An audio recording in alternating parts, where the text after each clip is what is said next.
نہر پہ چل رہی ہے پنچکی۔ بچپن، حیرت اور معصومیت کا زمانہ ہے۔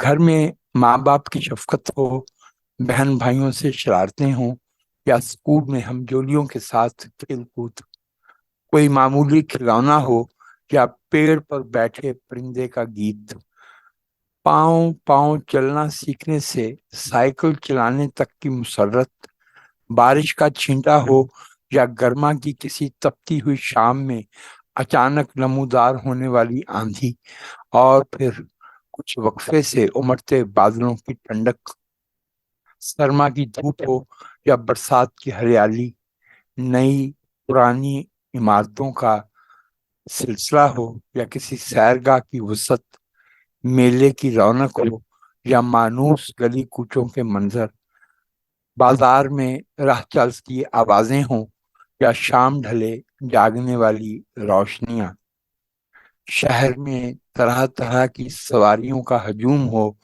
یا کھیت میں آواز پیدا کیے بغیر بڑھنے والی نت نئی فصلیں، ہر شے نئی، تازہ اور بھلی معلوم ہوتی ہے۔ اور پھر سب سے بڑھ کر یہ خوشی کہ بچپن میں زندگی تا حد نظر پھیلی ہوئی شاہراہ معلوم ہوتی ہے، جس پر ہمیں کسی نے بے روک ٹوک دوڑنے کودنے کی اجازت دے رکھی ہو۔ بچپن موت کے خوف سے خالی ہوتا ہے، بس دریافت اور احساس کا ایک دائرہ ہے جو مسلسل پھیلتا ہی چلا جاتا ہے۔ حرف کی پہچان سے لفظ کا نشان چیترنے تک ہر سانس ایک نئے جہان کا دروازہ کھولتی ہے۔ بچپن امیر یا غریب نہیں ہوتا، بلکہ بچپن شاید ختم ہی تب ہوتا ہے جب ہم پہلی بار اونچ نیچ، محرومی، ناانصافی اور تشدد سے آشنا ہوتے ہیں۔ زندگی کی یہ بدصورتیاں حیرت کی آنکھ میں دہشت کی خراش پیدا کرتی ہیں، معصومیت کی سب شاخ سے پھوٹتی نازک پتیاں کچل دیتی ہیں۔ کون ہے جو حیرت کو ہنر کے حصار میں لے کر جہاں تک ممکن ہو آڑی ترچھی راہوں پر دور تک چلتا رہے؟ یہ معجزہ صرف فنکار کو نصیب ہوتا ہے کہ علم اور شعور کے باوصف لفظوں، رنگوں اور سروں کے سہارے اپنے حصے کے سانس اس آہستگی سے پورے کرے گویا میں روز در سے گزرتا ہوں، کون دیکھتا ہے۔ مگر یہ نقطہ تو مجید امجد سے 8 صدی قبل بابا فرید نے بھی بیان کر رکھا ہے: مت ہندے ہوئے ایانا کوئی ایسا بھگت سزائے۔ ان دنوں دیس میں جوار بھاٹا چل رہا ہے۔ بظاہر اجنتا کی سنگی غاروں میں صدیوں پہلے تراشی سی اپسرا کے خد و خال کی طرح سمندر کا حسن حال قرار میں ہے، لیکن گہرے پانیوں میں کہیں بہت نیچے اقتدار اور اختیار کا یدھ زوروں پر ہے۔ خبر دینے والوں کی چاندی ہے، کوئی پورب کی کتھا سنا رہا ہے تو کوئی پچھم کی خبر دے رہا ہے۔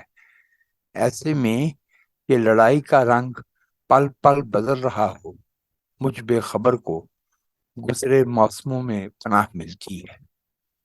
آپ کا نیاز مند جو ادھر ادھر سے اٹھائے تو حرف جوڑنے کی جسارت کرتا ہے، اس خاکدان کی تہ میں 3 اساتذہ کی کوہ کنی کے آثار ہیں: محمد حسین آزاد، اسماعیل میرٹھی اور حافظ محمود شیرانی۔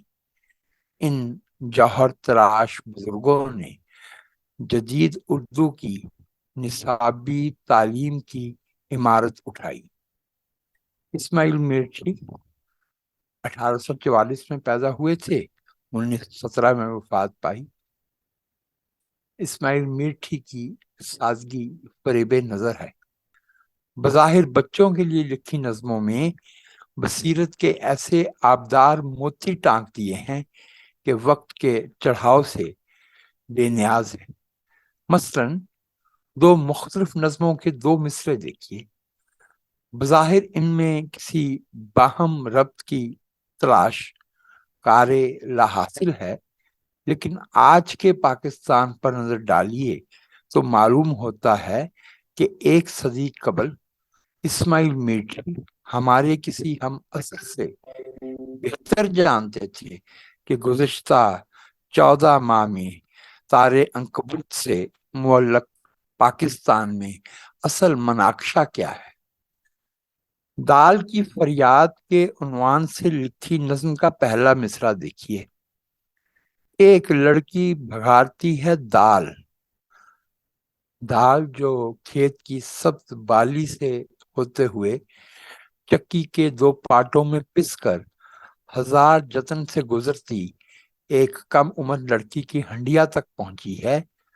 اس کا انجام یہ ہے کہ چپاتی کے ایک نوالے میں لپٹ کر ماضی کا قصہ ہو جائے گی۔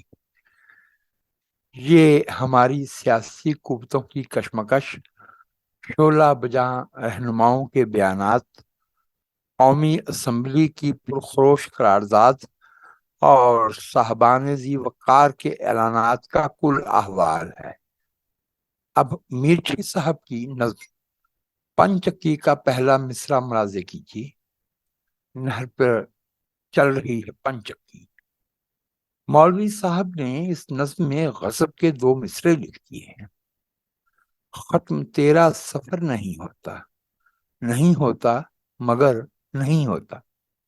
صاحب یہ تو ہماری ہیئت مقتدرہ کی استقامت کا بہترین محاکمہ ہے۔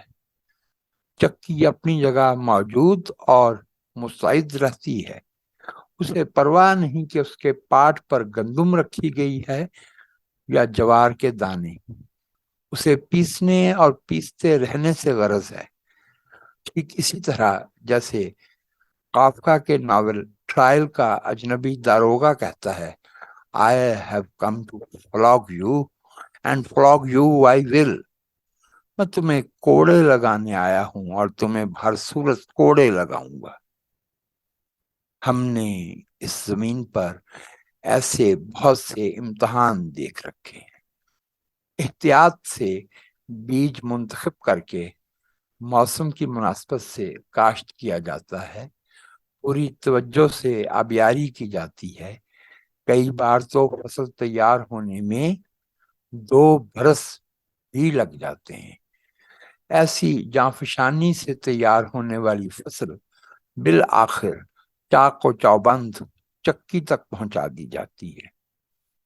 دال بگھارنے والی بے خبر لڑکی کا چکی سے کوئی تعلق نہیں، وہ IMF کی شرائط سے بھی لا علم ہے۔ وہ نہیں جانتی کہ چینی، گندم، کھاد، ادویات اور دوسری اشیاء خورونوش کن راستوں سے افغانستان پہنچ کر قریب 2 گنا منافع پر فروخت ہو رہی ہیں۔ وہ تو شاید یہ بھی نہیں جانتی کہ حالیہ ہفتوں میں بارش سے صرف پنجاب میں 23 ارب روپے کی گندم تباہ ہو گئی ہے، نصف فصل کو جزوی نقصان پہنچا ہے، جبکہ 30,000 ایکڑ پر گندم کی کھڑی فصل مکمل تباہ ہو گئی ہے۔